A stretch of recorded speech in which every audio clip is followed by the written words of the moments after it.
Hello, everyone, and thanks for listening to the Quality Hub, chatting with ISO experts. I'm your host, Xavier Francis, and today we're here with Lori Engel, VP of Marketing here at Core. She visited us probably about 6 months ago, and she's back. Thanks for being here. It's great to be here, Xavier. Thank you. Wonderful to have you. Now, as we approach the end of 2023, we'll be looking at the upcoming new year with eyes on marketing, reviewing, and overall business needs. Today, we'll be discussing marketing planning in the new year. But before we do, Lori, could you please share with us a little bit about your experiences and journey in marketing? Sure. I've been in marketing management for over 30 years. I've worked on the agency side as well as the manufacturing side. And so I have a very diverse background, and I've done everything from traditional marketing, advertising, media to digital marketing, advertising, and website development. So going from newspaper to current, right? Pretty much? Yep. From analog to digital. Analog to digital, that's right. Well, that's great. And let's just get started. So looking forward into 2024, where do you start with planning for a new year? Well, I think the best place to start is to look at what marketing efforts and activities you've done in the current year. Okay. So hopefully you have a spreadsheet or a budget or something that you've put together. But if you don't, make a list of all the activities that you've done throughout the year. You want to capture the total costs for each activity and any leads generated from them. Okay. And then if there are sales associated, what's the sales count and the revenue generated? Now, some activities are easier to measure than others, but overall, you want to try and capture and calculate your return on investment or ROI for each marketing effort. So really you see where your return on investment is for the current year, get some data on that. And are there things in marketing that you do that's hard to really calculate ROI? Oh, yeah, absolutely.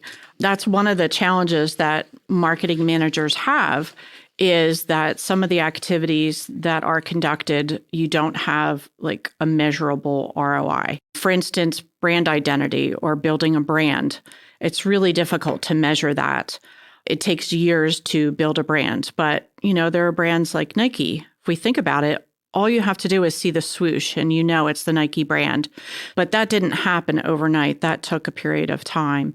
I certainly see where that takes time to brand into somebody's brain, if you will, to associate it. What kind of branding materials do you generally send out to help people get really familiar with your logo, with your branding? Well, there's your traditional collateral, brochures, sell sheets, direct mail, postcards, things of that nature. That sort of thing goes out. If you put an advertisement in a magazine that talks about your brand in general, for instance, all your different capabilities as an organization, that would fall under brand identity or brand building. And so also if you're looking at swag, what we call swag, where you might get a pen, it's always every day in somebody's hand to write with, so you send them a nice pen and they see your logo. Right. That is also associated with helping to build brand identity and goodwill and things like that. Okay. Now let's get back to planning in the new year and reviewing. Could you provide some examples of marketing expenses? We talked about you want to look at what your return on investment is. What are some of the expenses that go into things? Sure. Every industry is different, but in general, marketers should look at several things. One would be product promotions or discounts, products or services, trade shows, industry events. Today, digital marketing or advertising is really important. So if you do any paid ads through Google or MS Ads, Bing, search engine marketing or search engine optimization, things like that. Then we've got banner ads that you could run on various industry websites. You have your own website expenses. If you have to develop the site, maintain the site, do any updates or refresh content. Sometimes you have to outsource that. Sometimes you can do it in-house. So that would be an expense that you should evaluate. Email marketing and any associated expenses with that. Again, you could have someone that's helping you generate content for it or images, or you could outsource it. So all of that should be factored in. Well, you could also have something like maybe MailChimp or something where you're paying Yes. for something to help you when you're sending out those emails. Yes, the software subscriptions are a big part of our budget here at Core for the different software that we use to manage our marketing and analytics and everything. Absolutely. So much of those are in person or online, meaning, you're sending things out to people. They're going to get something in person or they're going to see it online. What about traditional ways of advertising? So it's stuff that's all around us. So you've got billboards as you drive down the road.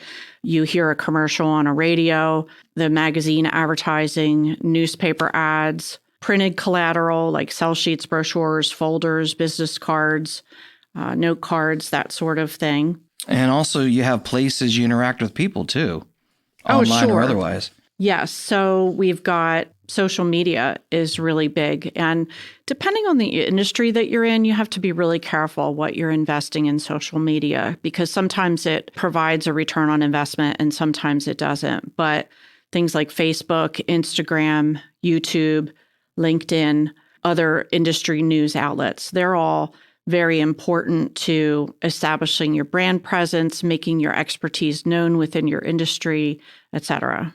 And then there's all those sort of unseen or overhead items. We mentioned subscriptions, but there's more than just that. Yeah, so you've got all the software that you use, right? And then you need to stay on top of licenses. It can quickly get out of control where it's like, oh, can I have access to this software? And pretty soon you've got all these licenses and people aren't even using those products. So it's good to review that on an annual basis. The other thing to look at is how much you're investing in direct mail and email expenses. If you purchase lists, any postage that may be used, mailing supplies, email management and software and time, because a lot of these things don't have a really strong ROI. And so, you want to be careful how much you spend on that. So I was just going to say, it's really good to get feedback from your sales team to find out, hey, are these direct mail efforts really helping us close these sales? If they are, great, keep them going. And if they're not, then maybe cut back on some of those. I know just today, I opened up an email and one of the tools I use said, hey, we're changing our billing. Your subscription plan isn't going to be around anymore, and we're changing you to a per person. So you have to get licenses for each person instead of having a team. And I looked at the cost and I'm like, that's like quadruple what we're paying now. Now, luckily, there's some other ways we can get people that were involved into it without having to have them have a license. But, you don't even know how that's going to change from an industry standpoint. And if you have something that was really busy for a campaign and then they don't use it anymore, that can be a big cost. Oh, yes, especially auto renewal on subscriptions. You need to be really careful to look at the expenses because a lot of times they'll just plug in a price increase and they'll tell you, hey, you're going to get 20% off when you auto renew. But meanwhile, when you look at your base, it's gone up. And so it's really good to look at that. Or like you said, if they've added in going to a per seat billing rate instead of an overall rate for access to the software. And that sort of thing quickly adds up. So it's good to stay on top of that. So clearly, there are a lot of details involved in marketing. Do you find that you have to wear a lot of hats when you're doing this? Oh, yeah. Marketers traditionally wear a lot of different hats. That's why I enjoy marketing, is because it's so diverse. And we do really different things in our discipline. We do anything from, webinars to the analytics that is associated, the income that's generated if you charge for those webinars, podcasts, what value is created for goodwill with possible prospects or existing customers. Right. Some industries do lunch and learns where you invite prospects to an on-site lunch and you provide educational programs. Do those generate any leads or prospects, or are you just kind of going through the motions, that sort of thing? You had mentioned swag before. That's a new term for promotional items, right? And giveaways.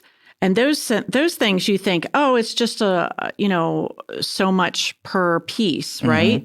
But in reality, if you do a lot of trade shows, that sort of thing can quickly add up.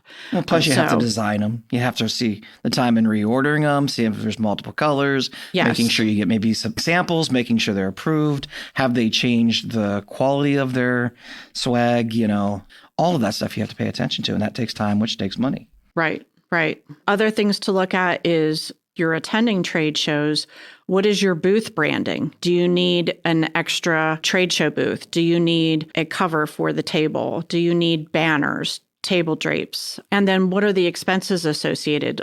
Some trade shows are pretty minor in their expense, where they include a table and chairs and carpeting for the booth. But others, they make you pay for electric to the booth. They make you pay for your table, your chairs, absolutely everything. Wow. And so those costs can quickly accelerate. And so it's important to evaluate that trade show and its total expenses, not just the attendance fee, so to speak. Yeah. Especially if maybe you have a regular trade show kit, but it doesn't include some of the stuff that they might hit you for everything extra. Right, exactly. And sometimes accounting doesn't always group those expenses together. And so the visibility on the actual expense can be blurry. So it's important that the marketing manager keep track of all that themselves and not just rely on what accounting says the expense was. Right. Other things you can look at are customer referral campaigns. Are you providing any gifts for those campaigns? If you have a brand ambassador program, and you provide swag for that, is that really being effective? Or is it something that you need to rebuild or reevaluate? When you do copywriting and you're working on content creation for videos, articles, white papers, that sort of thing, if any of that is outsourced, you really need to look at how impactful those resources are and if they're really benefiting the way you expect them to. Right. Again, magazine ads, if you're running an ad for product marketing, it's pretty easy to measure the ROI because if you're advertising a product and you get leads in and they say that it came from that magazine ad, well, there you go. There's your, you know what's happening. But if you're just running an ad that's about who you are as an organization and how great your people are and how great your service is, well, that's just brand identity. Nobody's going to ring the phone for that. So that's a little bit harder to measure. Other line items to think about: association fees, any subscription fees that you pay for knowledge or training, things of that nature. And then your staff, if you use any contractors. Look at the capacity, look at what's really happening within your team and see if you need to evaluate or make any adjustments. Yeah, you could possibly find that we're spending so much on SEO, maybe instead of using a company or something, you can bring somebody in-house or vice versa. We're not spending as much as we really need to. Maybe repurpose that person to another part of it and, something like that. Absolutely. Yeah, we did that. We were outsourcing our SEO, our search engine optimization, and we decided to bring a person in-house. And it's been very helpful because she does very well with article writing, and she also knows how to optimize each page and increase the traffic in organic search. And it's been great for us. Yeah, that's great. Well, like you said, a lot of hats, certainly a ton of things to think about. And my gosh, there's just more details than probably I could handle. Now, depending on the organization, what other activities may need to be planned for moving into the new year, in this case, 2024? Yeah, so depending on how your company is structured, sometimes marketing is responsible from product development all the way through to delivery, or if you do a service. So if that's the case, then you would need to look at any new product or service launches that you're planning in the new year, any support materials, ads, packaging, staff support that would be required, any testing or evaluation prior to launch, and then looking at any costs and any ROI that went wrong or right, because a lot of new product launches are, let's just say, not as successful as we would hope. And so really doing your homework and planning that is important. And probably planning on it from and you're not, like you said, it might not be as successful as you think, but maybe something slow burn. If you're entering a brand new market that it's a great product, but it's new, there's nothing that it's like, maybe it's going to take more time, or maybe it's going to take off quicker. Probably those kind of things you want to look at in advance, try to gauge them as best you can, and then look at your analytics and see if it was successful or not. Right. I mean, that's all part of the strategic planning, looking at what industry obstacles might be out there, looking at the competition. Are you entering a new market, or are you entering your product in an existing market that you already know about? Mm-hmm. Well, we talked about it in the past podcast that you were on. We talked a lot about how we would differentiate yourself as a company in the market with ISO standards. When you're looking into the new year, are there any details that we should revisit as we look forward and plan? Oh, sure. I mean, everything that you do in business can be paralleled in the ISO world. So say you're going to launch a new product, right, in a new market, you would evaluate if there are any new standards that your company should secure to give you a competitive edge in that marketplace. If you're getting into, say, medical devices or something like that, and you haven't manufactured that before, you may want to consider the ISO 13485 standard as an example. And then making sure that you include information about the new standard, if you do get certified, in your company branding and things of that nature. I remember talking to Bruce, and I think it was Suzanne Weber-Smacko. We were talking about AS. And a lot of people don't realize that just because it's aerospace doesn't mean that it's just manufacturing. There's software and services that can go along with that. Maybe if you're launching into one of those areas and you realize, hey, this is something that could be used in an aerospace type venue, makes sense to get into one of the AS standards and be certified to that. So wrapping it up, what are your last steps with planning moving into the new year? Well, once you've documented what you did in your current year, you look at what's changing for the new year. And it's important to coordinate with the sales department and also the overall company goals. So you look at your strategic planning, which should include your internal and external factors that would be associated with the ISO system. And a SWOT analysis is a common business term that companies use. It's the same sort of thing. That's strengths, weaknesses, opportunities and threats, correct? Right. Yep. And so you look at really what opportunities are available. Do we want to grow? Do we want to increase profitability? What's the lifetime value of the customer? What are your targets? What are your goals? And then you look at making sure that everything that you're doing in a tactical manner aligns with those goals so that you can see the growth that the company is interested in and everybody's kind of moving in the same direction. Well, that's a whole lot. And that's really awesome.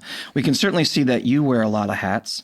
It's not just like, hey, let's take pictures of the new product and put it on Facebook. There's a lot more that goes into it, and planning. And maybe some of our listeners that are a small place, they haven't thought about this as much. Maybe they're just busy making one or two items for their small machine shop or something, and they want to branch out, but they're not sure how to do it, and they know they need to market it, and this might give them some ideas, or it would be some great things to think about as any company when you're moving into the new year and making sure you're getting the bang for your buck you need when it comes to marketing and advertising. Absolutely. I think that marketing is one of those disciplines that's frequently neglected by small businesses or startup companies. And it's definitely something that if you do it well, you can really see the fruit of your efforts. Absolutely.